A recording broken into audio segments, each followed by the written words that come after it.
आवाज प्रथम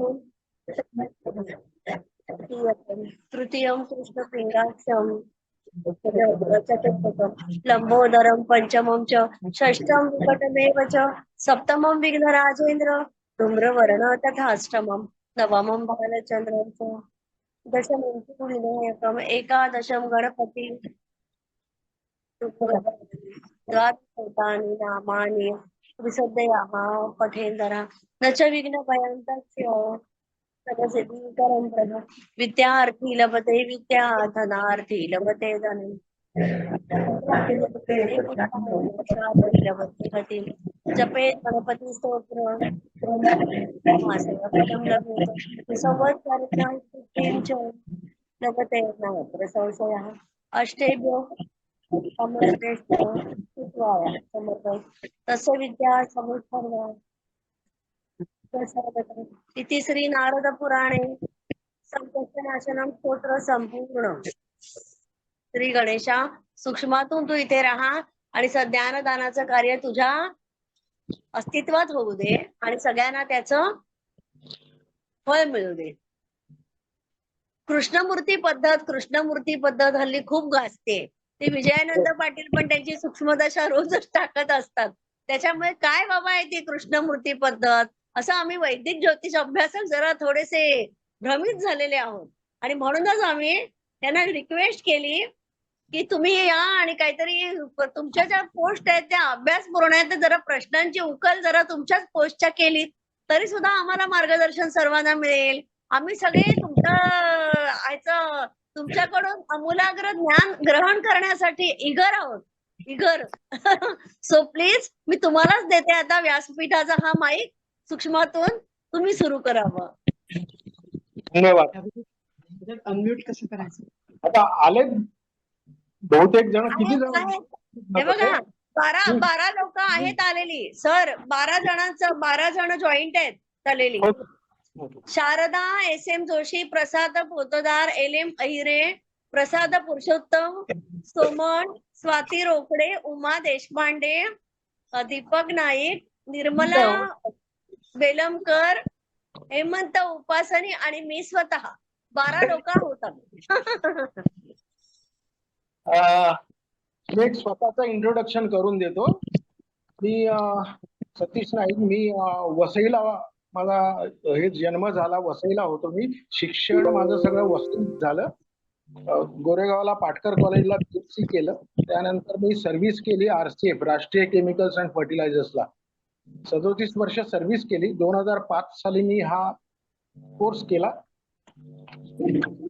कृष्णमूर्ती ज्योतिषाचा यांच्याकडे, शहासने सरांकडे. आणि नंतर मी लवकर त्याच्यातच सुरू केलं, म्हणजे 2005 पासून. आता जवळजवळ 19 वर्ष होत आहेत मला. हॅलो. आता मी त्या दिवशी तर थोडासा रिपीट होईल, पण त्याला इलाज नाही माझा, मला सांगावं लागेल. आता मी बेसिकली मला हे सांगायचं की आपलं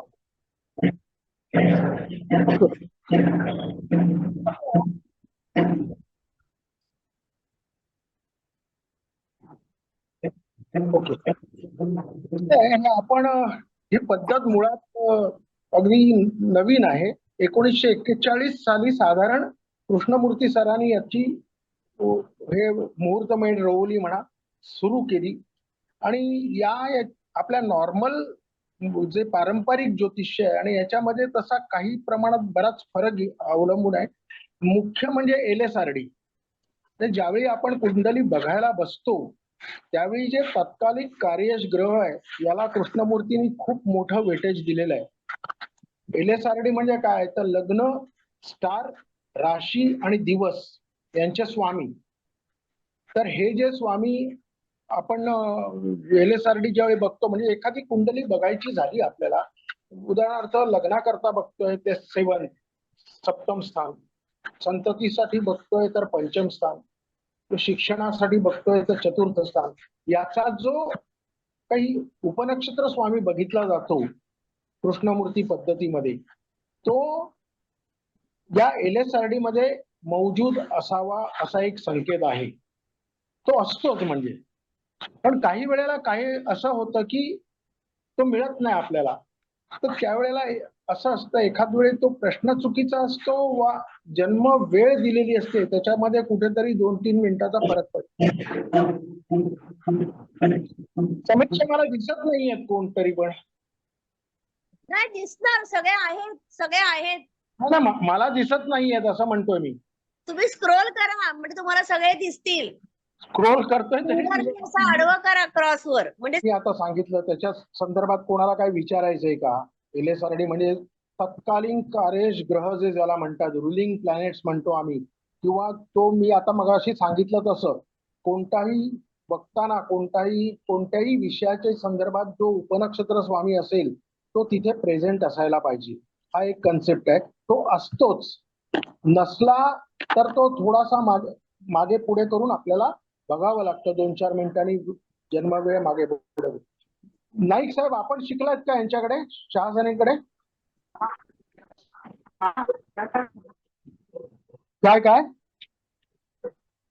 नाही मी ऐकू नये. वैदिक पद्धतीनेच माहिती घेतली. केपीचं माहिती. अच्छा सर सगळे वैदिक वालेच आहेत इथे. इथे सगळे वैदिक वाले आहेत. तुमच्यासाठी मोठं चॅलेंज आहे ते. आपण बोलतो ना त्यावेळी हा एक मोठा LSRDचा हा मोठा फंडा आहे. म्हणजे ते आता पारंपरिक वाल्यांच्या पचनी पडणं कठीण आहे. कारण मी जर का एखाद्या व्यक्तीचा लग्नाकरता सप्तमाचा उपनक्षत्र स्वामी ज्यावेळी बघतो त्यावेळी तो तिथे प्रेझेंट असणं म्हणजे वरच्यानी ग्वाही देणं की तू करतोस ते बरोबर आहे, किंवा तो ज्यांनी विचारलाय तो प्रश्न बरोबर आहे, त्याची जन्मवेळ बरोबर आहे, या सगळ्या गोष्टी LSRD आणि हा एक सॉलिड फंड आहे की तो असतो. आणि तो कोणत्याही वेळी ज्यावेळी तुम्ही ही कुंडली घ्याल बसाल त्यावेळी तो तुम्हाला लक्षात येतो. त्यामुळे ते LSRDला भयंकर महत्व आहे. हे आहे. दुसरी गोष्ट यांनी काय सांगितलंय कृष्णमूर्तींनी, आता जनरली तुम्ही पारंपरिक वाले काय करता तर एखादा ग्रह कोणत्या भावात पडलाय त्या भावात त्या ग्रहाचं कॅरेक्टरिस्टिक जास्त बघता तुम्ही. म्हणजे उदाहरणार्थ गुरु असला तर खूप छान आणि तो हे करणारा म्हणजे सगळ्या दृष्टीने पैसा संतती लग्न वगैरे सगळ्याला पूरक ग्रह असा तुम्ही मानला जातो सगळीकडे आणि त्याप्रमाणे सगळं त्याचं प्रेडिक्शन देतात. तिथे तसं नाही देत. तुमचा सप्तम भाव तिथे लग्नाकरता सप्तम भावाचा उपनक्षत्र स्वामी शोधला जातो आणि त्याचा नक्षत्र स्वामी कृष्णमूर्तींनी सांगितलं कोणताही ग्रह त्याच्या ताकदीने त्याचा जो नक्षत्र स्वामी असतो म्हणजे तो ग्रह हा नक्षत्रामध्ये SM, असतो. संजय जोशी तुम्ही तुमचा माईक जरा बंद कराल का? आवाज होतोय. कोणाचा? संजय जोशी प्रमाणे तो जो नक्षत्र स्वामी आहे तो रिझल्ट देतो. म्हणजे आपण समजा एक आपण असं म्हणतो की सप्तमात तुळ्याचा शुक्र म्हणजे तो हे असेल ना तुळ्याचा शुक्र म्हणजे तुम्ही खूप उच्चीचा आणि चांगला फळ देणारा असा मानला जाईल तुमच्या. बरोबर का? माझा ऐकतोय का? ओके. आता उदाहरणार्थ पारंपरिक मध्ये जर का सप्तमात तुळेचा शुक्र आहे तर तुमच्या दृष्टीने तो खूप चांगला आहे ना लग्नासाठी वगैरे पूरक आहे. पण तो तसा कृष्णमूर्तीमध्ये मानला जात नाही. हा शुक्र कोणाच्या नक्षत्रात आहे ते इम्पॉर्टंट आहे. उद्या सकाळी तो समजा शुक्र शनीच्या नक्षत्रात आहे आणि शनी षष्ठात आहे. शनीच्या राशी जर का व्याध आणि लग्नात पडलेले आहेत म्हणजे मकर आणि कुंभ रास तर काय रिझल्ट येईल? तो षष्ठाचा रिझल्ट येईल, व्ययाचा रिझल्ट येईल आणि फर्स्ट हाऊसचा म्हणजे लग्न तो लग्न देणार नाही. म्हणजे जे आपण म्हणतो की सप्तमात चांगला ग्रह पडला तो तो लग्न लावेल, शुक्र आहे तो लग्नाचा कारक ग्रह आहे, काही वेळेला गुरु असतो. नक्षत्र स्वामी तुमच्या सगळ्या गोष्टी घडवतो, त्याला तो ताकद दिलेली आहे. म्हणून एक मिनिट तुम्हाला त्यांनी कसं सांगितलंय आता हे 4 स्टेपला यांनी हे जे होते गोंधळेकरच त्यांनी याच्यामध्ये ऍडव्हान्समेंट आणली. त्यांनी 4 स्टेप तयार केली. अर्थात त्या 4 स्टेपला बऱ्याच जणांनी ऑब्जेक्शन पण घेतलं पण तरी पण त्यांनी ती पुढे मांडली. त्यांचं म्हणणं आहे कोणत्याही पत्रिकेतला ग्रह म्हणजे आता उदाहरणार्थ उपनक्षत्र स्वामी शोधून काढला तर तो त्याचं स्थान आणि भावेशानुसार त्याची स्थानं असतील म्हणजे ज्या स्थानांचा तो मालक असेल त्याच्यातून ती घटना घडताना कोणता मार्ग मिळेल ते सांगतो. तो स्वतः ते घटना घडवत ती त्याची ताकद असली तरी तो मार्ग दाखवतो म्हणजे त्याची फळे कोणत्या मार्गाने मिळणार आहेत त्या घटनेसंदर्भातली. उदाहरणार्थ नोकरी आहे तर नोकरी तुला कोणत्या मार्गाने मिळेल ते दाखवतो. त्याचा जो नक्षत्र स्वामी आहे तो त्याची ही घटना घडणार की नाही ते सांगतो. पक्क तो सांगणार ही घटना घडली की नाही. आणि त्यांचा उपनक्षत्र स्वामी आणि त्याचा नक्षत्र स्वामी अशी जी 4 स्टेप आहे ग्रहाचा नक्षत्र स्वामी उपनक्षत्र स्वामी आणि त्या उपनक्षत्र स्वामीचा नक्षत्र स्वामी त्या 3rd आणि 4th स्टेपला जे 2 ग्रह आहेत ते कन्फर्मेशन देणार. येस ही घटना पक्की घडणार. म्हणजे अगदी नक्षत्र स्वामींनी जरी ती देणार असला तरी कन्फर्मेशन 4थ्या स्टेपवरचा ग्रह देतो. आता हा फंडा एकदम वेगळा आहे पण तो आहे. सर ग्रह पुन्हा एकदा ग्रह नक्षत्र स्वामी आणि काय उपनक्षत्र स्वामी हा पुढे उपनक्षत्र स्वामीचाही नक्षत्र स्वामी हा आणि शेवट 4 झाले ना. नाही सर ग्रह नक्षत्र स्वामी उपनक्षत्र स्वामी आणि उपनक्षत्र स्वामीचाही नक्षत्र स्वामी. अच्छा बरोबर सर. आता कसं झालं आपण आतापर्यंत ग्रहाचं कॅरेक्टरिस्टिक बघतो की गुरु म्हटल्यावर छान मंगळ म्हटल्यावर तो मंगळ किंवा शनी म्हणजे खलग्रह सुष्टग्रह हे जे आपले फंडे आहेत हे कृष्णमूर्तीला मान्य नाही. कोणताही ग्रह वाईट आणि कोणताही ग्रह चांगला असा फंडा नाही इथे. प्रत्येक ग्रह चांगला प्रत्येक ग्रह वाईट. माणसाच्या जशा प्रवृत्ती असतात तशा ग्रहांच्या प्रवृत्ती असतात आणि त्याप्रमाणे ते वागतात. त्यामुळे तो उच्च आहे उच्च ग्रह आहे तो नीच ग्रह आहे तो काय मूल त्रिकोण राशीत आहे किंवा तो आणखीन उच्च राशीत आहे नीच राशीत आहे मित्राबरोबर आहे वगैरे वगैरे काही नाही. तो ग्रह ज्या स्थानात आहे ज्या स्थानाचा मालक आहे त्या स्थानाप्रमाणे तो रिझल्ट देणार हे त्यांनी पक्क सांगितलेलं आहे. त्याच्यानंतर आता तिथे उपनक्षत्र स्वामी म्हणजे काय तर नवमांश कुंडलीमध्ये राशींचे 9 भाग केले बरोबर. यांनी कृष्णमूर्तींनी आणखीन डीप जाऊन नक्षत्राचे 9 भाग केले. दॅट इज उपनक्षत्र स्वामी. अच्छा नवमांश कुंडलीमध्ये 9 भाग तुमचे इक्वल आहेत राशीचे केलेले. यांनी नक्षत्राचे इक्वल नाहीये. समजा एक अश्विनी नक्षत्र आहे मेष घेऊ राशी घेऊया. मेषीचं पहिले अश्विनी नक्षत्र हे साधारण म्हणजे ते आहे 13 डिग्री आणि 13 अंश आणि 20 कला एवढा आहे. आता प्रत्येक महादशेमध्ये अंतर्दशा त्या ग्रहाची पहिली येते तसं इथे पण तेच केलं.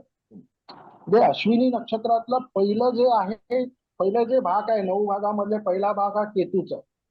मग तो त्यांनी किती केलाय तर 13 अंश 20 कला म्हणजे साधारण म्हणजे 800 कलांमध्ये त्याने आणि हे पकडलं ना 120 डिग्रीचं आपलं जे सर्कल आहे ते आयुष्य कन्सिडर केलेलं आहे ज्या ग्रहांची केतूची 7 वर्ष शुक्राची 20 वर्ष असं धरून ते जे केलेलं आहे 120 मध्ये केतूचं किती आहे 7 वर्ष दिली आहेत केतूला बरोबर आहे. तर ह्या 13.20 म्हणजे 13 अंश 20 कला म्हणजे साधारण त्या 800 कला होतात. 800 कलांमध्ये याची व्याप्ती किती आहे केतूच्या पहिल्या उपनक्षत्राची तर ती येते 46 कला आणि 40वी कला. म्हणजे त्यांनी इक्वल नाही त्याच्यात कारण त्याच्या पुढचं शुक्राचं जे उपनक्षत्र येतं ते 3 अंशाचं येतं. म्हणजे कोणतंही त्यांनी ते स्टेबल नाही म्हणजे एक तेवढाच यायचं नाही त्यांच्या याच्याप्रमाणे त्यांच्या महादशाच्या याच्याप्रमाणे ते कमी जास्त त्यांची होतं पण ते उपनक्षत्र स्वामी आणि त्याच्यामुळे जास्त डीप गेले नक्षत्रामध्ये गेल्या म्हटल्यावर आणखीन डीप गेले आणि त्याचं त्यांना ते रिझल्ट मिळायला लागले त्याच्यावर त्यांचं हे झालं. आता त्यांचं हे काय, एकाच नक्षत्रात असलेल्या मात्र ग्रह, समजा 2 ग्रह आहे एकाच नक्षत्रात, म्हणून ते त्या नक्षत्र स्वामी प्रमाणे फळ देणार नाही, कारण उपनक्षत्र स्वामी त्यांचे बदललेले असणार, त्यामुळे ते फळ देणार. आता कसं आहे, आपल्या जनरल काय होतंय, समीक्षा तू पण त्या दिवशी सांगितलं होतं की थर्ड हे जुळ्या मुलांचं, पहिला मुलगा आणि नंतर थर्ड हाऊस, एवढ्यावर नाहीये, तेवढ्यावरून होत नाही, कारण उपनक्षत्र स्वामी बदलतात. उदाहरणार्थ माझ्या नातवांची कुंडली सांगतो, 1 मिनिटाचा फरक आहे, संध्याकाळी 5:35 5:36, आणि दोघांमध्ये ट्रिमेंडस फरक आहे, खूप स्वभावामध्ये फरक आहे. दोघांच्या कुंडल्या सारख्या, सगळं सारखं आहे, उपनक्षत्र स्वामी बदलले, तिथे सगळा हे दिसतो. हा पारंपरिक मध्ये मिळणार नाही. जो उपनक्षत्र स्वामी हा फंड आहे ना, तो याच्याकरता जास्त हे आहे. आता याच्यामध्ये कृष्णमूर्तींनी राहू आणि केतू यांना प्रचंड महत्व दिलेलं आहे, आणि त्यांनी सांगितलेलं आहे की हे जे आहेत म्हणजे nodes are stronger than planets. Planets इतर 7 प्लॅनेट्स पेक्षा त्यांनी राहू आणि केतूला भयंकर महत्व दिलेलं आहे, आणि त्यांचं ते दिसून येतं. ते त्यांनी ते हे लिहिलेलं आहे का, म्हणजे मागे पण सांगितलं की मालकापेक्षा भाडेकरू जास्त शिरजोर असतो, तसे ते ज्या राशीत ते बसलेले आहेत ना, तिथून तेच शिरजोर होतात. आणि हे फंडे ना अतिशय हे मुळात काय होतं माहितीये का, मला असं वाटतं की लॉजिक लावायला आपण कमी पडतो कुठेतरी, आणि लॉजिक याच्यात कृष्णमूर्तीला भयंकर लॉजिक लावायला लागतं. एका ग्रहाचे कुठे होतं पारंपरिकचा, हा ग्रह म्हणजे तो असा वागणार आणि हे ठरलेलं आहे, आणि त्यामुळे आपण ते तशा प्रकारे तसं नाही. मी एका मुलीची कुंडली तुम्हाला सांगतो, म्हणजे तुम्ही बघा, इथेच सांगतो तुम्हाला. या मुलीचा ज्यावेळी तिची शिक्षण कंप्लीट झालं आणि तिचं हे झालं, महादशा होती तिची चंद्राची, चंद्र नवम स्थानी होता, तिथेच कर्करास होती, म्हणजे तो नवमाचा स्ट्रॉंग झालाय, बरोबर. चंद्र शुक्राच्या नक्षत्रात होता, आणि शुक्र 8 7 12 असे शुक्राचे भाव होते, त्याच्यातले 8वा भाव 12वा भाव हा स्ट्रॉंग होता. कॅमेराने हे नकोय. आता इथे काय झालं की ज्यावेळी मी ती मुलगी इथे मी पाहिली तिचे भाव, आणि चंद्राची दृष्टी तृतीय भावावरून नवमातून, मी म्हंटल इमिजिएटली बाई गो पळ फॉरेनला, 3 9 12 लागतंय, तू इथे राहून उपयोग नाही तुझा. आणि ती फिजिओथेरपिस्ट होती, तिची जायची इच्छा पण होती. मी तिला म्हटलं तू जा, कारण काय झालं असतं, इथे राहिली असती ना, लग्न झालं असतं तिचं, कारण 7 आहे तो क्षीण कार्यशय, पण देतोय लग्न, कारण अष्टम भाव स्ट्रॉंग आहे.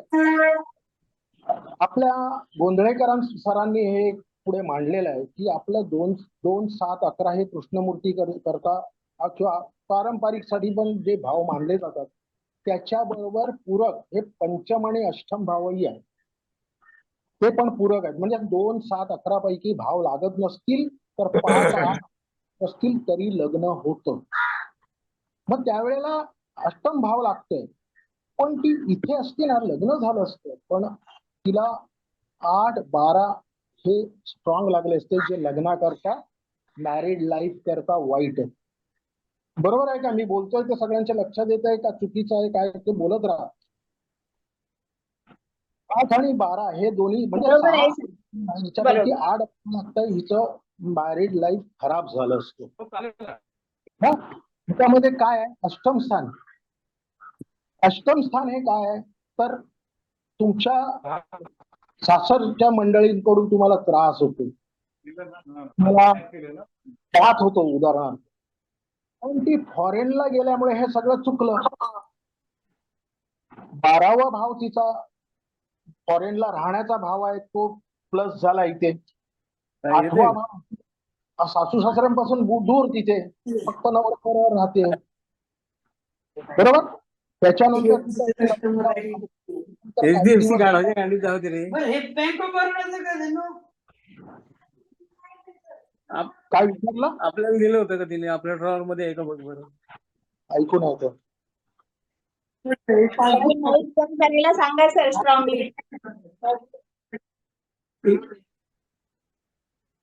झालं.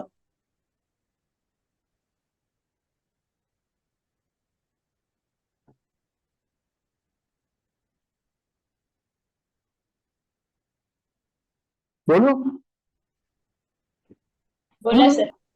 ते फॉरेनला गेल्यामुळे काय झालं, तिचं अष्टम स्थानाचे भाव हे झाले, डिलीट झाले, कारण सासरच्यांचा जाच कमी झाला. 12व्या स्थानातून फॉरेनला गेल्यामुळे स्वतःला जो होणार होता तो त्रास कमी झाला. त्याच्यानंतर 9व स्थानातून ती 9 बाहेर गेली आणि आता तिचं व्यवस्थित चालू आहे तिथे, कारण अष्टम स्थानातून तिचं फिजिओथेरपी दाखवते. पण हे लॉजिक लावून ते केलं पाहिजे ना, ते इम्पॉर्टंट आहे. अच्छा, तुम्हाला लोकांना राहू बाबत काय माहिती आहे? सप्तमात राहू असला तर काय होतं माहिती आहे कोणाला? विवाहात फसवणूक होते सर. आणि विवाह ठरून मोडतो असं आहे सप्तमीचे. विजोड वैवाहिक विजोड जोडीदार विजोड मिळतो, वैवाहिक परधर्मीय जीवनात निर्णय काय मिळतो, होतो? मुस्लिम जोडीदार मिळतो, व्यसनी जोडीदार मिळतो. राहू शुक्र असेल तर मुस्लिम जोडीदार मिळते.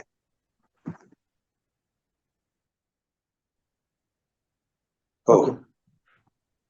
विजय हजारींनी त्यांच्या पुस्तकात दिलंय की सप्तम स्थानात राहू असेल किंवा सप्तम स्थानाचा उपनक्षत्र स्वामी राहू असेल तर परजातीत लग्न करा, स्पष्ट दिलंय त्यांनी, नाहीतर वैवाहिक सौख्य बिघडतं. आता तुम्ही जे सांगितलंय ते एकदम बरोबर आहे की तडकाफडकी लग्न होतं, ऍक्च्युली परधर्मात वगैरे इतर धर्मात लग्न करा होतं, प्रेम विवाह होतो काहीतरी, मग ते तसं नाही झालं.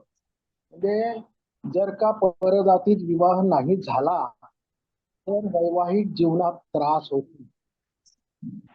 बरोबर आहे. या मुलीच्या बाबतीत तसं,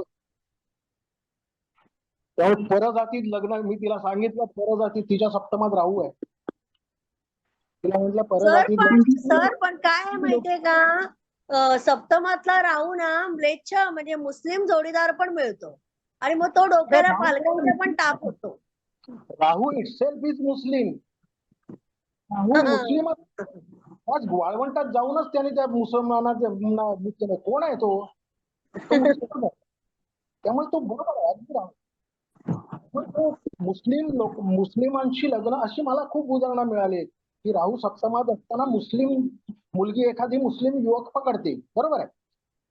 पण म्हणून जर का तो असं सप्तमात असेल तर आवर्जून परजातीत लग्न करावं. परधर्मात तर आपण करू शकत नाही, आवर्जून परजातीत हिला मी करायला सांगितलं, तिने केलं, मस्त आहे. सर एक शंका होती. हा बोला. आपण राहूचा एकतर्फी विचार केला, पण त्याचा कारक भाव शुक्र पण आहे, सप्तमाचा कारक तो जायाकारक आहे. तर या अनुषंगाने आपण काय सांगू शकता? तुम्ही शुक्र आणि राहू एकत्र धरू नका. बरोबर आहे, तुम्ही शुक्र, म्हणून तर मुसलमान शुक्रिया म्हणतात, शुक्रवारचं ते काय त्यांचं नमाज पडतात, कारण राहूनी तिथेच जाऊन हे केलेलं आहे, त्यांना शिक्षण दिलेलं आहे मध्ये. त्यामुळे ते कॉम्बिनेशन म्हणतो, ते कॉम्बिनेशन तसं नाहीये. शुक्राचा आणि राहूचा तसा अर्थार्थी संबंध, हे बघा रिझल्ट राहू कोणत्या भावात आहे त्याप्रमाणे रिझल्ट देणार आहे. तो शुक्राला बघून रिझल्ट देणार नाही. जर तो राहू दुसऱ्या राशीत असेल आणि त्याचा नक्षत्र स्वामी दुसरा असेल तर तो त्यांच्याप्रमाणे रिझल्ट देणार. शुक्राशी त्याचं हे कनेक्शन आहे, पण तो त्याचा रिझल्ट देणार नाही, म्हणजे शुक्रासारखा रिझल्ट तो देणार नाही. पण हे जपावं, म्हणजे लग्न जर का सप्तमात हे असेल, राहू असेल तर परजातीत लग्न करायला घाबरू नये, करावं. आणि हे आहे धडधडीत एकमेव ज्योतिष्य आहे. मी त्यांना विचारलंय. आता मी एक मध्ये 2-3 दिवसापूर्वी कुंडली पाहिली तर सप्तमात राहू होता आणि त्या मुलाचं लग्न जमत नव्हतं, कारण आजूबाजूचे काहीतरी मोडता घालतात ना नातेवाईकच, की ही करू नका, हा असा आहे, हा तसा आहे, असं. म्हटलं एक काम करा, त्याचा सप्तमात आहे तर तुम्ही परधर्मीय करण्या कदाचित होण्याची शक्यता आहे. तर परजातीय म्हणजे तुम्ही इंटरनॅशनल मॅट्रिमोनी जे काही असतं ना त्याच्यात नाव नोंदवा, फक्त जातीच्या म्हणजे बाहेर करा म्हणजे त्याच्या येणाऱ्या ज्या अडचणी आहेत त्या विवाह जमण्यामधल्या त्या दूर होतील. आता कारण 3 आपण दिवसापूर्वी मी अशी एक पत्रिका पाहिली, ती सांगते आपली. या धर्मात जाऊ शकत नाही, मग परजातीत इव्हन ब्राह्मण असेल तर अगदी परधर्मात परजातीत करणार नाही म्हटल्यावर काय करायचं, कमीत कमी शाखा तरी बदला. एवढं तर करायला पाहिजे, नाहीतर मग तो त्रास होतो. हे एकमेव ज्योतिषी विजय हजारी यांनी लिहून ठेवलं, बाकी कोणत्याही ज्योतिषाने हे लिहिलेलं नाही. मी त्यांच्याकडे या बाबतीत गेलो, विचारलं त्यांना मी, तर त्यांनी मला स्पष्ट माझ्यावर विश्वास नाही तर आलाच कशाला. म्हणजे तसं नाही सर, एकदम स्ट्रेट चांगला पर्याय सांग. तर त्यांना मी सांगितलं नाही, मला विचारायचं होतं म्हणून आलो, तसं काय हे नाही. अगदी हे हा जो प्रकार आहे हे काही हे कृष्णमूर्तीमध्येच तुम्हाला मिळेल. आता मगाशी आपलं बोलणं झालं, मला सांगा द्वितीय विवाहासाठी तुम्ही काय बघता? बुधाचा समीक्षा. विचार. नवम स्थान बघतो सर आपण. divorce झालं, काय झालंय Yes. झालंय, तर तुम्ही द्वितीय विवाहासाठी कोणता भाव बघता? नवम स्थान. नवम स्थान. पक्का सगळे? हो. हो सर, कशासाठी नवम. नवम स्थान बघता? त्याच्यामागचं नवम. लॉजिक काय? का सगळे, मी तेच मला म्हणायचंय, म्हणजे पहिल्यांदा आपल्याला सांगितलं आपण तसं हे करतो, बरोबर आहे, मी नाही म्हणत का, पण त्याच्यात त्याला काय आहे का, नवम स्थान का बघायचं, याला लॉजिक?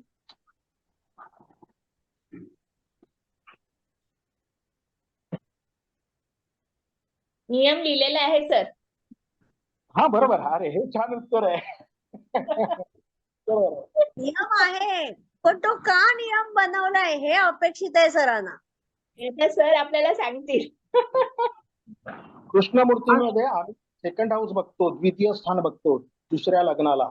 याचं कारण म्हणजे पहिलं लग्न जे आपण सप्तम स्थानातून बघतो, त्याचं द्वितीय स्थान हे मृत्यू स्थान आहे, त्याचं अष्टम स्थान आहे. सप्तमाचं अष्टम स्थान द्वितीय स्थान. जेव्हा पहिल्या लग्नाचा शेवट होतो त्यावेळी सेकंड स्थान अप्लाय होतं.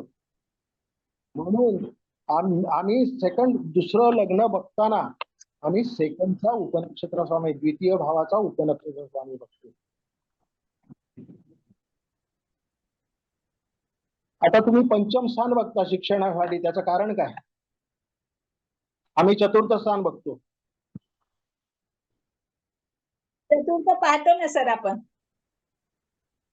आम्ही चतुर्थ पण आहे ना, चतुर्थ प्रायमरी शिक्षणासाठी बघतो आणि सेकंडरी एज्युकेशन साठी आम्ही पंचम स्थान बघतो आणि पोस्ट ग्रॅज्युएशन साठी आम्ही पंचम स्थान बघतो. शिक्षणासाठी कोणतं स्थान बघता तुम्ही ते सांग.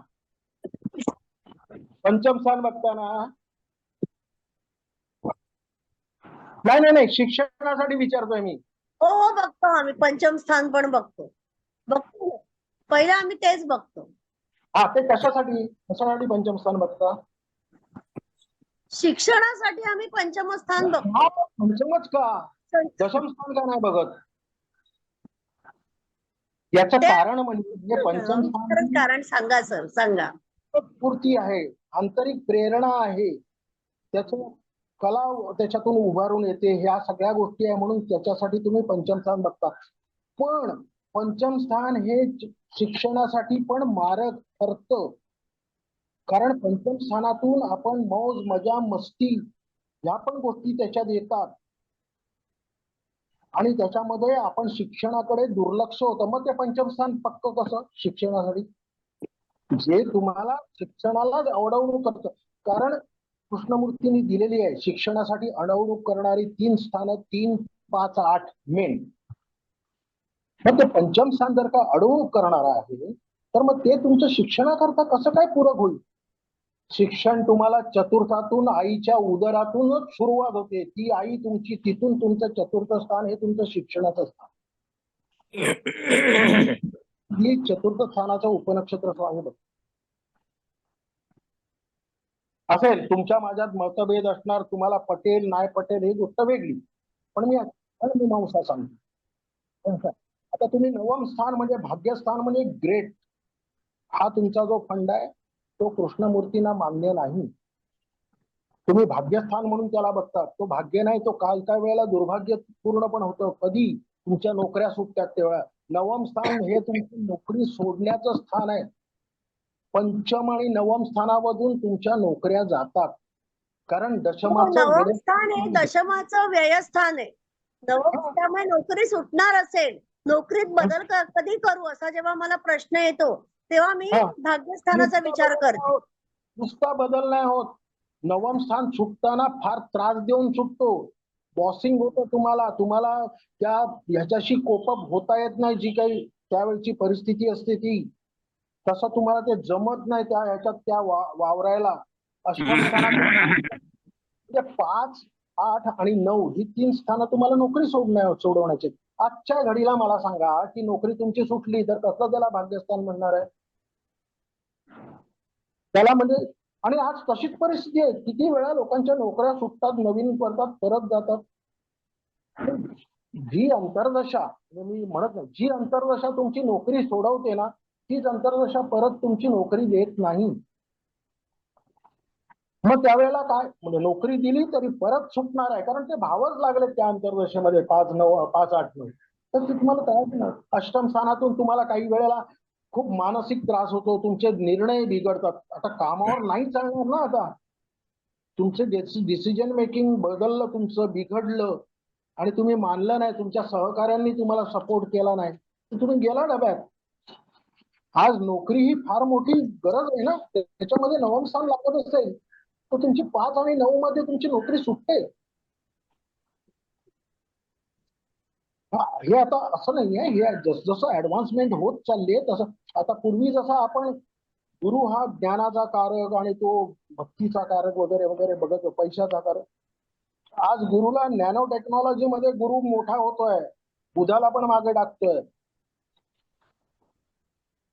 टेक्नॉलॉजी मध्ये किंवा याच्यामध्ये ते आहे.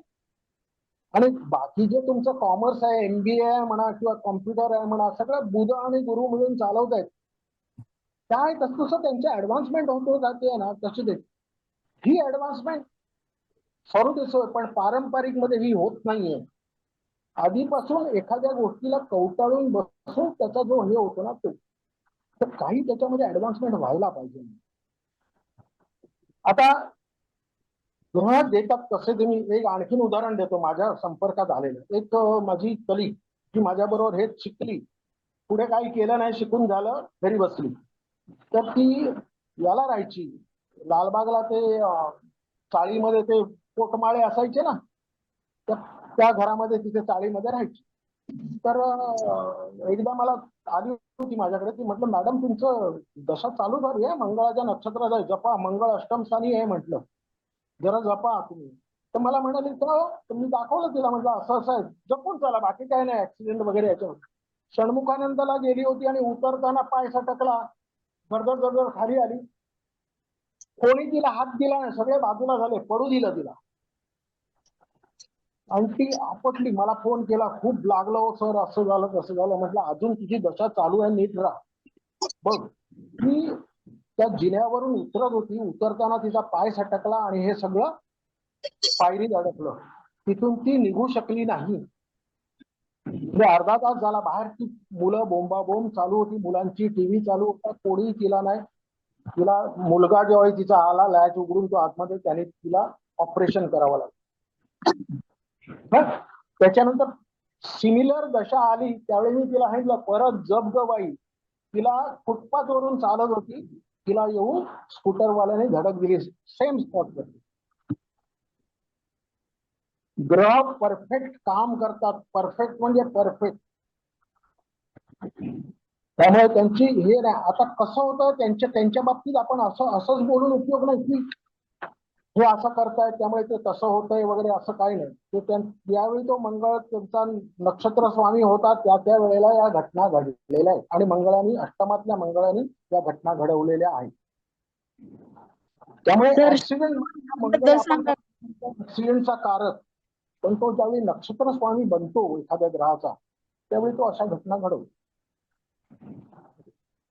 तसंच आता तुम्ही विचारा काय ते, मला आता तसं सुचत नाही. मी आता 1-2 उदाहरणं तुम्हाला अशा प्रकारे दिली की तुम्हाला काहीतरी समज.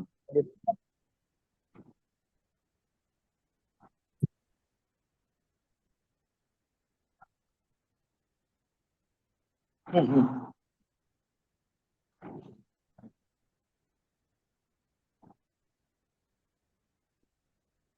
हम्म.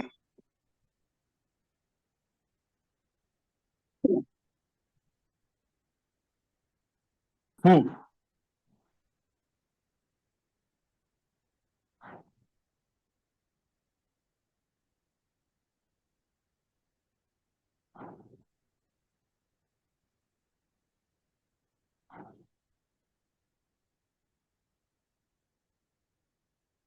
हम्म.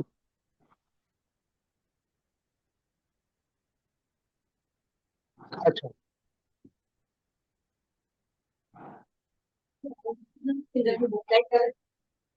अच्छा, म्हणजे हे तुमच्या प्रमाणे सांगितलं तुम्ही.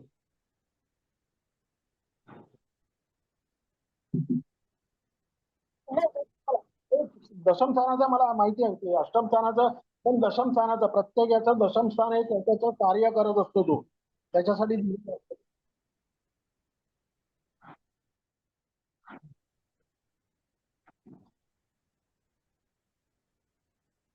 हम्म.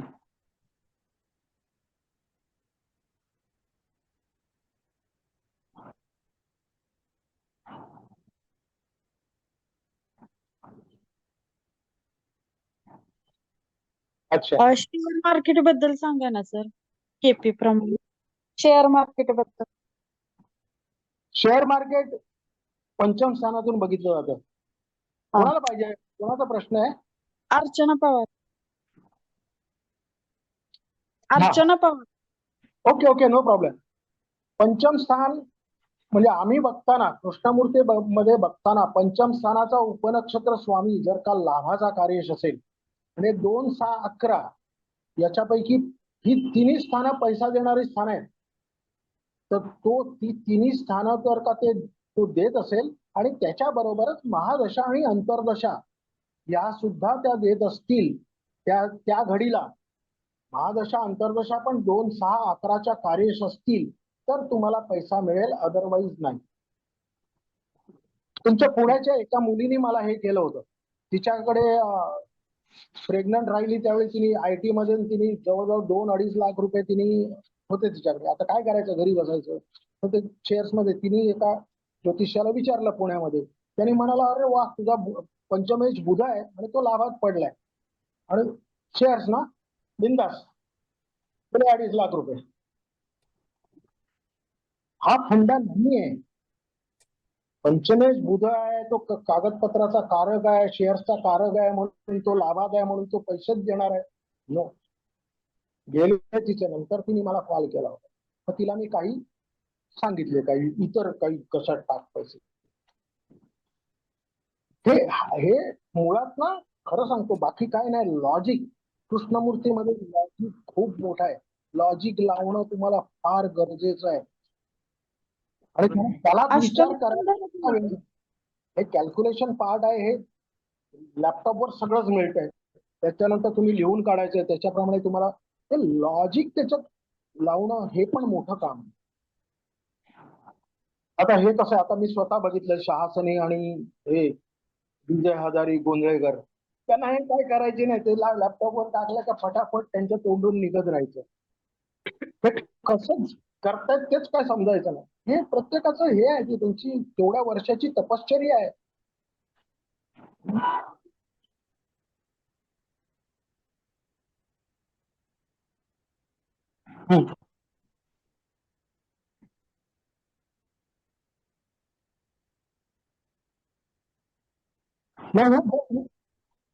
नाही, दुसऱ्या लग्नासाठी ना. हा हा हा, त्या बाबतीत काहीच हे नाही, सगळं ते तसंच्या तसं. द्वितीय लग्नासाठी पण दुसऱ्या भावाचा उपनक्षत्र स्वामी आणि तो 2, 7, 11चा कार्यश आहे की, सॉरी 7 आणि 11चा कार्यश आहे की नाही ते बघायचं.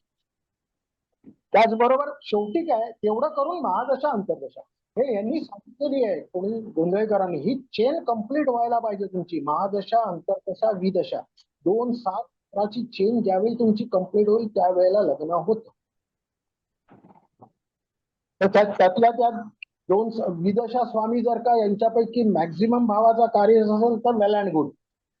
आणि त्याच्याही पुढे जाऊन आम्हाला ते LSRD मध्ये आहेत की नाही ते आम्ही आधी बघणार. ही उपस्थिती दाखवलीच पाहिजे ना, ओके म्हणून.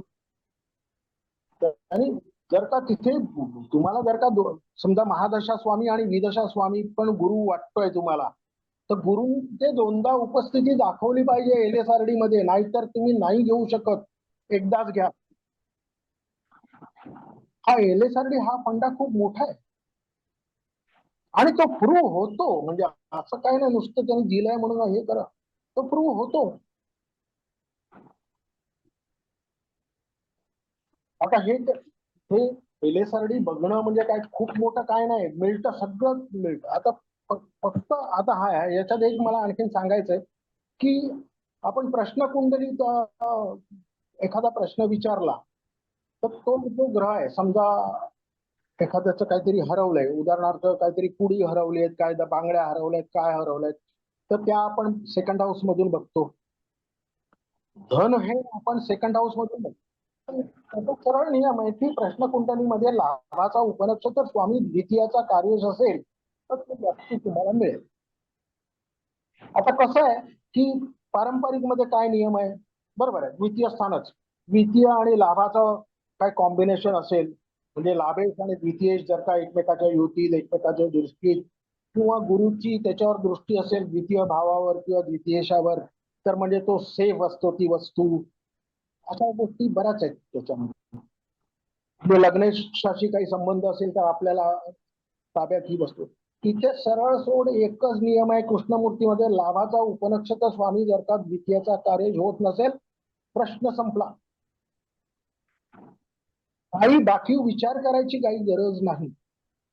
फक्त तो उपनक्षत्र स्वामी वक्री ग्रहाच्या नक्षत्रात असेल तर मात्र ती गोष्ट अजिबात होणार.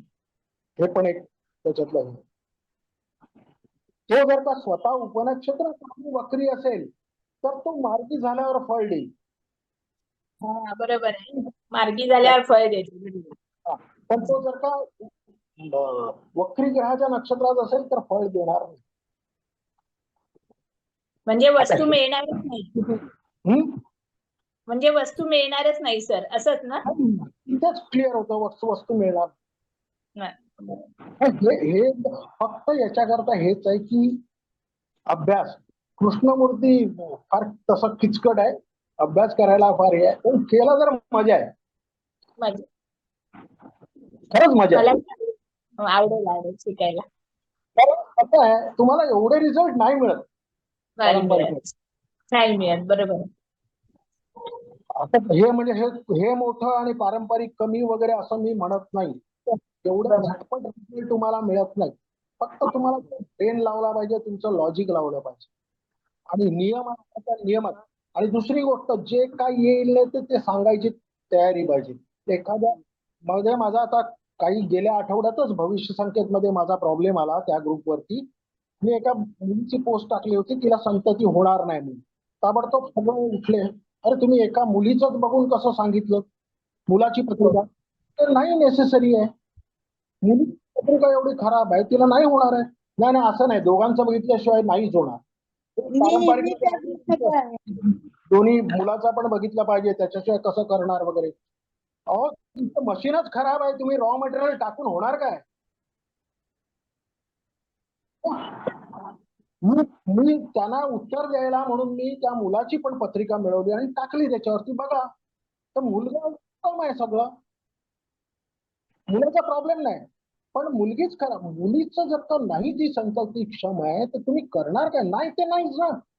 हे तुम्हाला सांगता आलं पाहिजे. गोड गोड गोड गोड बोलून नाही, पुढच्या वर्षी होईल, नाही 2 वर्षांनी होईल, हे नाही, ही शांती करा, ही उपाय. आमच्याकडे सगळं काही नाही, कसलीच शांती नाही, कसली उपासना नाही, कसली अनुष्ठान नाही. तुम्ही तुमच्या त्या ग्रहाचे तुम्ही बीजमंत्र म्हणा किंवा काही छोट्या मोठ्या ज्या काही गोष्टी करायच्या, तुमचं मात्र पत्रिका जर का यांनी बिघडली असेल पितृदोषाने, तर मात्र तुम्हाला त्र्यंबकेश्वर शिवाय पर्याय नाही. नाहीतर आम्ही सरळ तो त्या संदर्भातला जो बीजमंत्र असतो त्या ग्रहाचा, तो बीजमंत्र तुम्ही म्हणा, तुम्ही स्वतः म्हणा. तुम्ही जे बॉटम ऑफ द हार्ट तुम्ही बोलाल, बाकी तुम्ही 4 जणांना बसवून जरी ते पोटार्थी आहेत त्यांना पैसे दिले का ते बोलतील, ते इथून बोलणार नाहीत, तुम्ही स्वतः बोलाल ते इथून बोलाल. त्यामुळे आम्ही ते सांगतो, तुम्ही बीजमंत्र म्हणा किंवा त्याच्या संदर्भातला आणखीन काय उपाय असेल तर तो करा.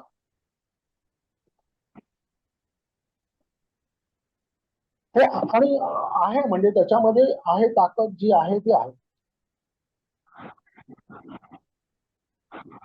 हम्म.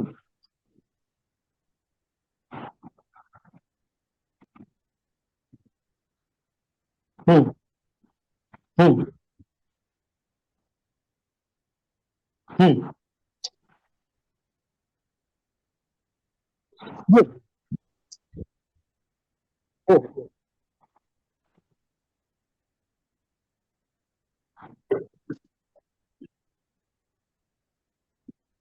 हो, तेच तर. पद्धती कोणतीच चुकीची नाही हो.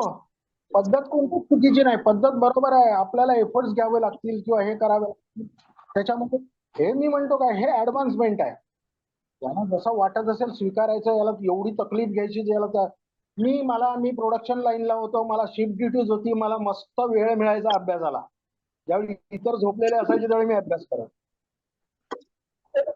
मला मिळाला अभ्यास करायला वेळ. शिफ्ट ड्युटीजमुळे घरी पण वेळ मिळाला, मी तो अभ्यास केला. आता माझ्याबरोबरचे कोणीच नाही उतरलेले आहे त्याच्यामध्ये, आणि मी पटकन उतरलो. त्यामुळे काय होतं, तुमची एक कॉन्फिडन्स बिल्ड होतो.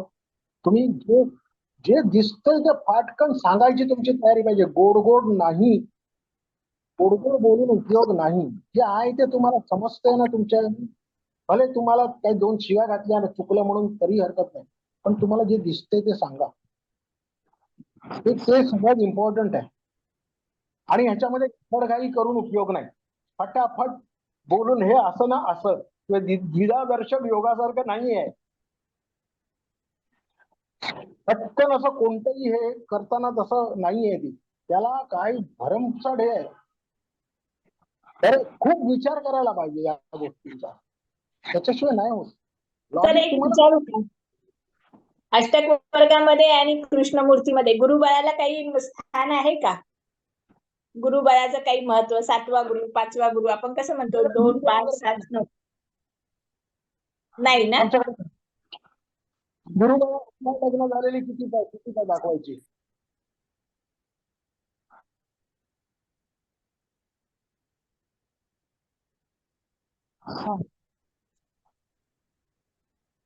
No.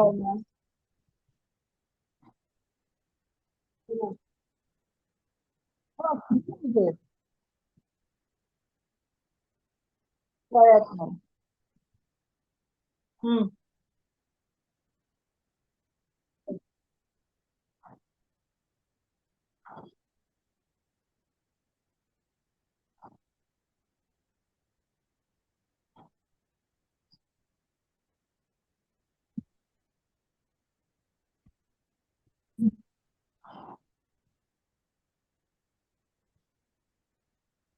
आमच्याकडे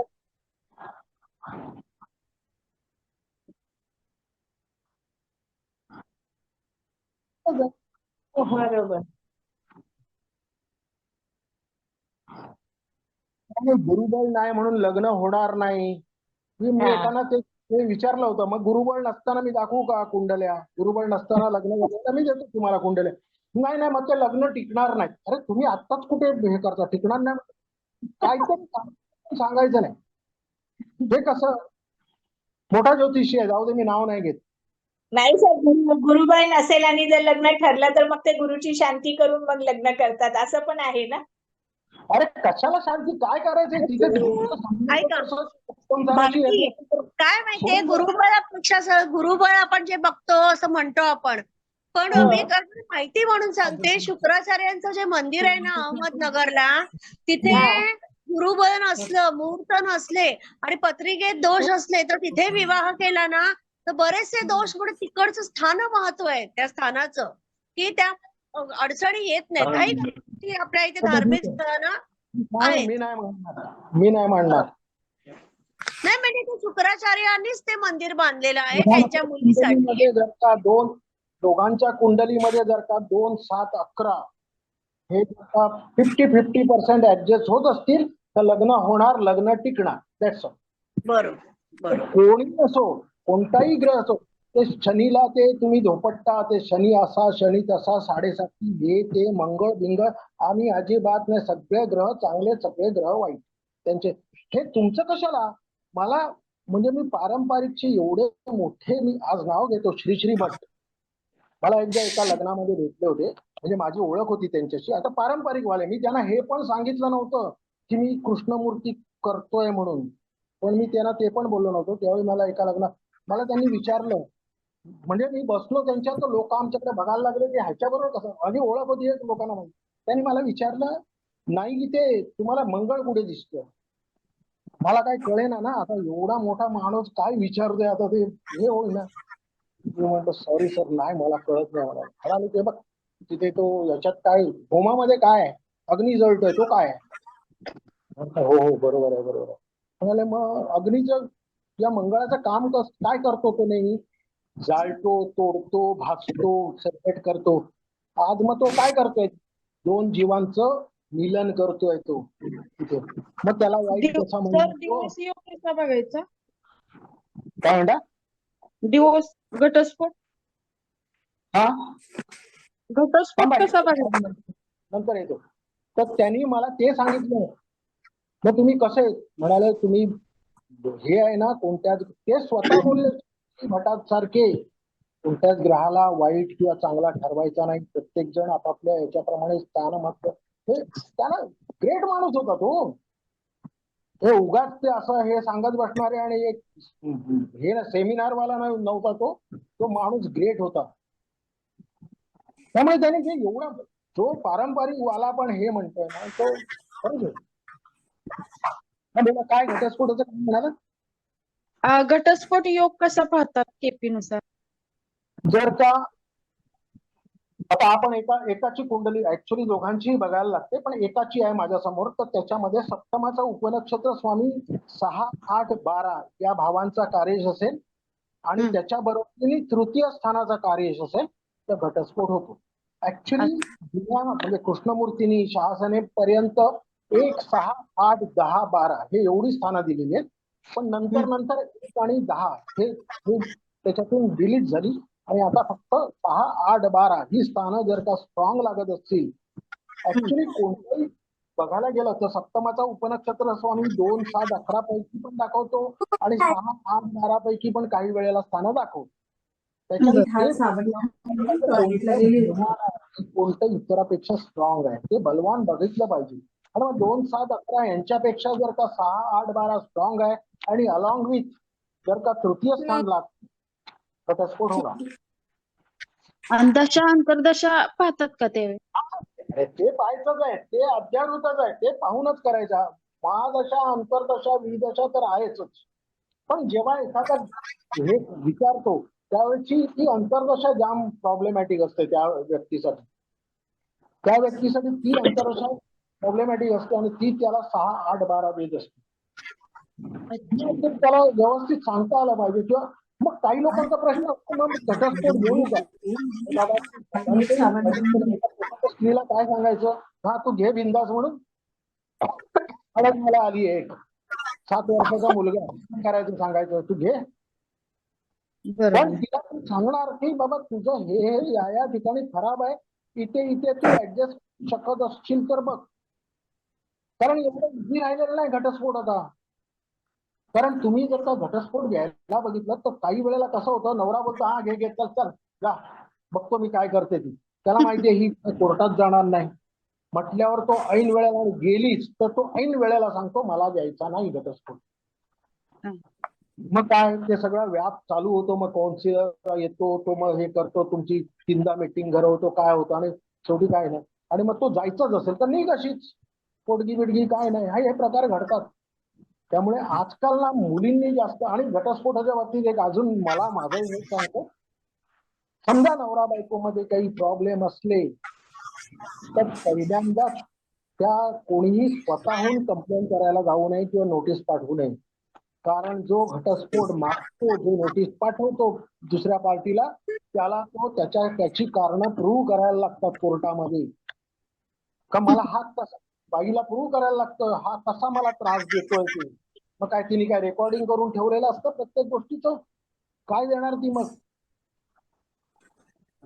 त्यामुळे घटस्फोटाच्या बाबतीत आजकाल तर सामोपचारानेच व्हावा हे सगळ्यात मोठं आहे. 2 पैसे कमी मिळाले तरी चालतील. हा भाग आहे सध्या तरी. एक मिनिट लावतो, 1 मिनिट.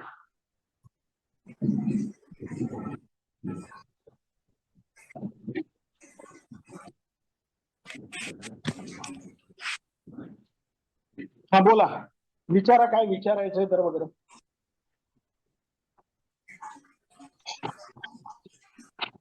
काय विचारायचं तर विचारा.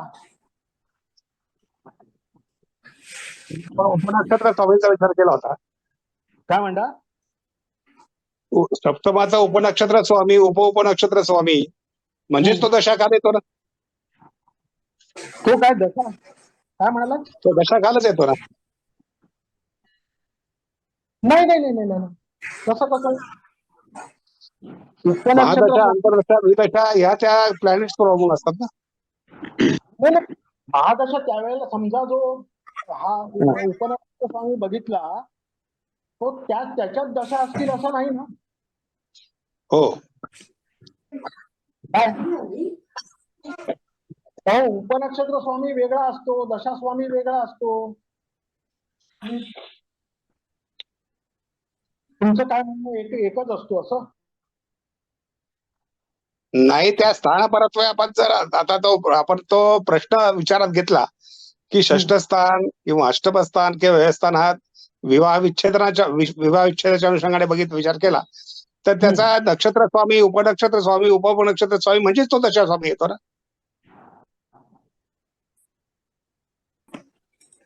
कसं तुम्ही दशास्वामी तुमचा कुठे ठरतो? तुमचा जन्म होताना जर तिथून चंद्र जातो तिथं ती दशा ठरते ना, तो तुमचा महादशा ठरते तुमची. तुमची त्या काळाला ज्यावेळी तुम्ही लग्न करता त्यावेळी लग्न करायला उभे राहता त्यावेळी सप्तमाचा उपनक्षत्र स्वामी त्याचाच तोच दशा स्वामी तिथे येईल असं कसं? असं बरोबर, आलं लक्षात. वेगळ्या वेगळे येतील. बोला. शेअर मार्केटचा विचार करताना अष्टमीचा उपनक्षत्र स्वामी पाहत नाहीत का? कारण काय तिथून काय अचानक शेअर मार्केटचा विचार करताना पंचम स्थान आणि अष्टमाचा उपनक्षत्र स्वामी पाहत नाही का? अष्टम स्थानातून अचानक धनला मोठं म्हटल्यानंतर नाही नाही. कृष्णमूर्तीमध्ये फक्त याच्यासाठी पंचम जो फुकटचा म्हणजे आपल्याला श्रम न करता मिळालेला पैसा सगळा पंचमातून बघतो आणि अच्छा. अष्टमातून आपण कोणता बघतो?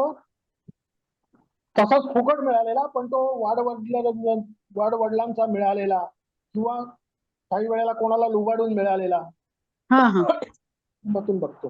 हा पंचमातून तुमचा वडिलोपार्जित प्रॉपर्टी. का? वडिलोपार्जित प्रॉपर्टी. हो ना, वडिलोपार्जित प्रॉपर्टी बरोबर आहे, ते अष्टम स्थानातून. पण शेअर्स नाही अष्टम स्थानातून बघत.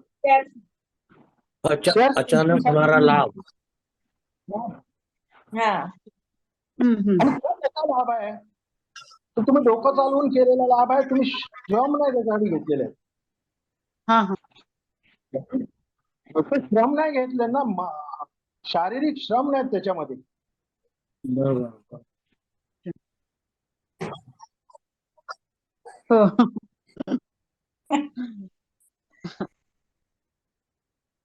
हा होतं की. होईल ना. एक मिनिट ना. आणखीन एक गोष्ट मला सांगायची आहे. जर का सब महादशा आता समजा लग्नाचा साठी जर का तो सब जो आहे तो 2-7-11 दाखवत नाहीये आणि तसाच महादशा स्वामी पण दाखवत नाही तर लग्न होणार नाही. तुम्हाला अंतर्दशा स्वामी आणि विदशा स्वामी बघायची गरज नाही. हे दोन जर का स्ट्रॉंग असतील आणि ते देत नसतील तर तुम्हाला ते बघायची गरज नाही. पुढचं म्हणजे नक्की महादशा स्वामीला ताकद आहे ती.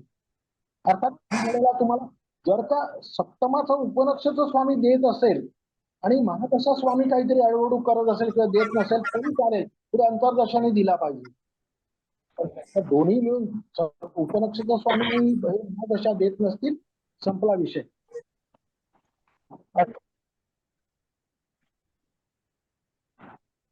काय काय काय हम्म, हम्म.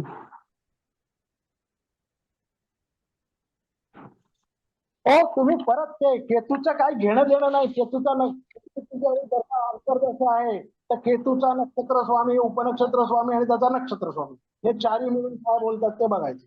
जर का ते देणार नसतील तर देईल.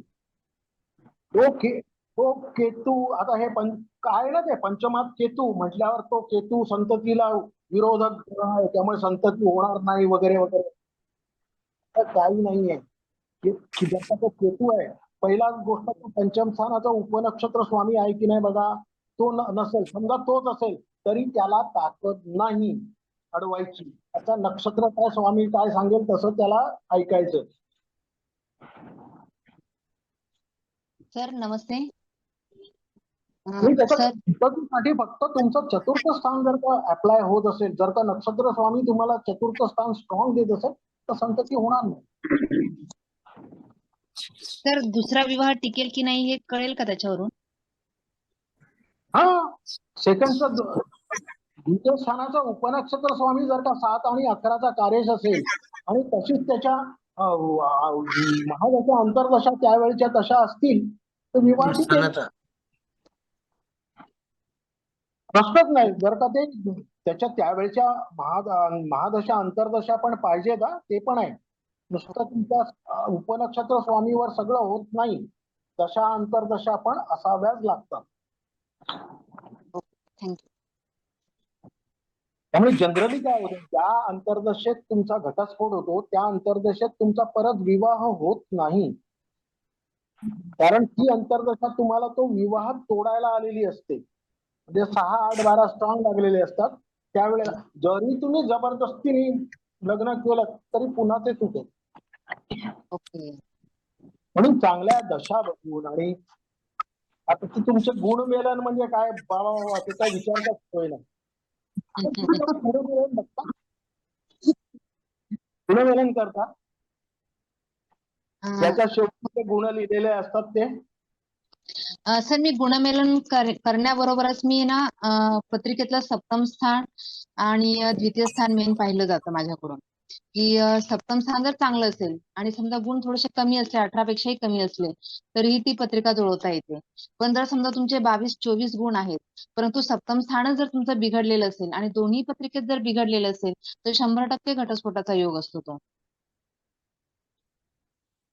काय काय परत मला एकदा सांगा. तुम्ही म्हणजे सप्तम स्थान बघता. हो म्हणजे आणि मी गुण केपी पण केलेला आहे सर, केपी पद्धती पण केलेली आहे आणि पारंपरिक दोन्ही पद्धतींचा मेळ घालून मग मी पत्रिका गुणमेलन करत असते. तर गुणमेलनामध्ये मी काय करते की बऱ्याच वेळा गुणमेलनासाठी आपण पत्रिका कोण येते. बोलताय? आपण कोण मी बोलताय? शारदा बोलते, शारदा म्हणून. कुठे आहे? 1 मिनिट. हम्म. अच्छा मला एक गोष्ट सांगायची आहे. तुम्ही केपी केला तर तुम्ही गुण कसे बघता हो? मी पारंपरिक नुसारच गुण बघते, पण ऍक्च्युली नुसतं गुणमेलन करून मी प्रेडिक्शन नाही देत सर. मी अगोदर नाही, पण सप्तम स्थान दोघांचंही गुण पाहते. कमी असते. गुण कमी हा. असले 18 पेक्षा तर हा. तुम्ही हे बघता, सप्तम स्थान बघता. नाही गुण कितीही असले ना तरीही मी कृष्णमूर्ती पद्धतीने दोघांचंही सप्तम स्थान अगोदर मी चेक करते. बरोबर. सप्तम स्थान चेक करून जर दोघांच्याही पत्रिकेमध्ये जर वैवाहिक सौख्य असेल, 2, 7, 11 लागत असतील तर मग मी पुढे जायला सांगते. आणि जर समजा कधी कधी असं पण होतं की 2, 7, 11 लागतंय परंतु कधी कधी अष्टमेश वगैरे असतो किंवा प्रथम स्थान लागलेलं असतं, षष्ठ स्थान किंवा 12 स्थान लागलेलं असतं. मग त्यावेळेस मी हेही सांगते की कदाचित तुमचं लग्न जमून पण मोडण्याची शक्यता आहे. अगदी मान्य. म्हणजे तुम्ही आता तुम्ही बोलताय हे कृष्णमूर्ती पद्धत, गुणाचा संबंध येतोच कुठे इथे? नाहीयेत सर, बरोबर आहे तुमचं म्हणणं, खरं आहे. पण गुणमेलन आहे ना, हल्ली लोकांना गुणमेलन केल्याशिवाय ते पुढे जातच नाहीत. बरोबर, ते लोकांचं जाऊ दे. बरोबर आहे, अगदी बरोबर आहे, मला मान्य आहे. पण गुणमेलन माझ्याकडे अशी एक कुंडली आहे नवरा बायकोची की 32 गुण जमलेत आणि बायकोनी नवऱ्याचा खून केलाय. सुशिक्षित फॅमिली, ब्राह्मण फॅमिली. मग आता काय बोलायचं? सर त्या पत्रिकेमध्ये ना सप्तम स्थान नक्कीच बिघडलेलं असेल. तिच्या पत्रिकेत किंवा त्याच्या पत्रिकेत, दोघांपैकी एकाच्या पत्रिकेत. ऐका तसं काही बिघडलं, नॉर्मल बिघडलेलं आहे. मला माहिती आहे. नॉर्मली बिघडलेलं हे काय व्हायला नको होतं. त्याला एक हम्म. वेगळा काहीतरी स्वरूप होतं म्हणून हे झालं. पण म्हणजे गुण जमले होते तर मग कशाला हे व्हायला पाहिजे? बरोबर आहे, खरंय. गुण जर जमले तर तुमच्यामध्ये काहीच होता कामा नाही ना. 4-4.5 वर्षाचा पोरगा होता. बरोबर आहे. त्याचे म्हणूनच B.Com, नवरा सीए, आपला हे सीए, सासू एका स्कूलमध्ये हे काय ती व्हाईस प्रिन्सिपल. एवढं तर बॅकग्राऊंड असताना सुद्धा बरोबर आहे तुमचं म्हणणं. गुणमेलन तितकंसं पुरेसं नाहीच आहे, हे तितकंच खरं आहे. बोलताय ना, तिथेच मला शंका येते की मी बोलताय त्याच्यावर. गुणमिलन तितकं आणि इतकं काहीच नाहीये. गुणमेलनचं बोलूच नका. पण लोक हल्ली पुढे जातच नाहीत सर गुणमेलन केल्याशिवाय. लोकांना जाऊ दे. तुम्हाला जर का तुमच्याकडे येत आहेत तर त्यांना तुम्ही 7th हाऊस मधून दाखवा ना काय ते. तुम्हाला जे हो, मी सांगतो ते कृष्णमूर्ती पद्धतीनेच पाहून मग त्यांना सांगते. जिथे कृष्णमूर्ती गुण- पद्धतीनेच मी सांगते की गुण- वैवाहिक सौख्य आहे की नाही. नाही जिथे त्यांना जिथून गुणमेलन करायचं तिथे गुणमेलन करायला लागतं काय आता याच्यामध्ये संबंध तिथे सर, येतच. सर मी बोलते, मी ज्या वेळेला पत्रिका बघते त्यावेळेला मी ग्रहमैत्री बघते.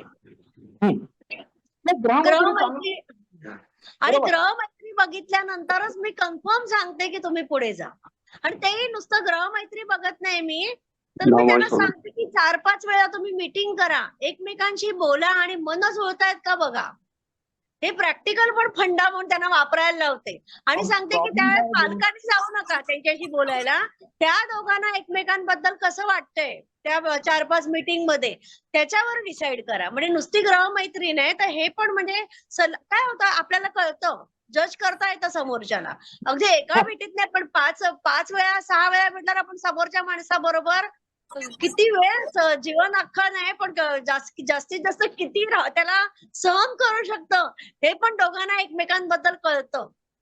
त्याच्यामुळे 5 ते 6 मीटिंग होणं मस्ट. एका मीटिंग मध्ये कांदे पोहे आणि होकार आणि पेढे देणं हे एकदम साफ चुकीचं आहे असं माझं स्वमत. म्हणजे तू गुणमेलन बघतेस? मी ऍक्च्युअली ग्रहमैत्री बघते, परंतु काय होतं जातकाच्या आई वडिलांचा प्रश्न असतो, तुम्ही ग्रहमैत्री पाहिली, जुळतंय, पुढे जा सांगताय, मग गुण किती मिळाले? मग मी काय करते, Exactly. अगदी बरोबर. Exactly. असं विचारतात मंगळ आहे, मग त्याला मंगळ आहे म्हणलं असू दे मंगळ. त्याला जरी मंगळ असला, ऐका ना सर, जाता मंगळ असला तरी मंगळ काय करतो? मंगळ म्हणजे काय? मंगळ म्हणजे क्रोध किंवा राग असं आपण म्हणू शकतो. पण जातकाचं वय मॅच्युअर्ड आहे, जातिका मॅच्युअर्ड आहे, मग तो मंगळ आहे तो मॅच्युअर्डली हँडल ते करतील.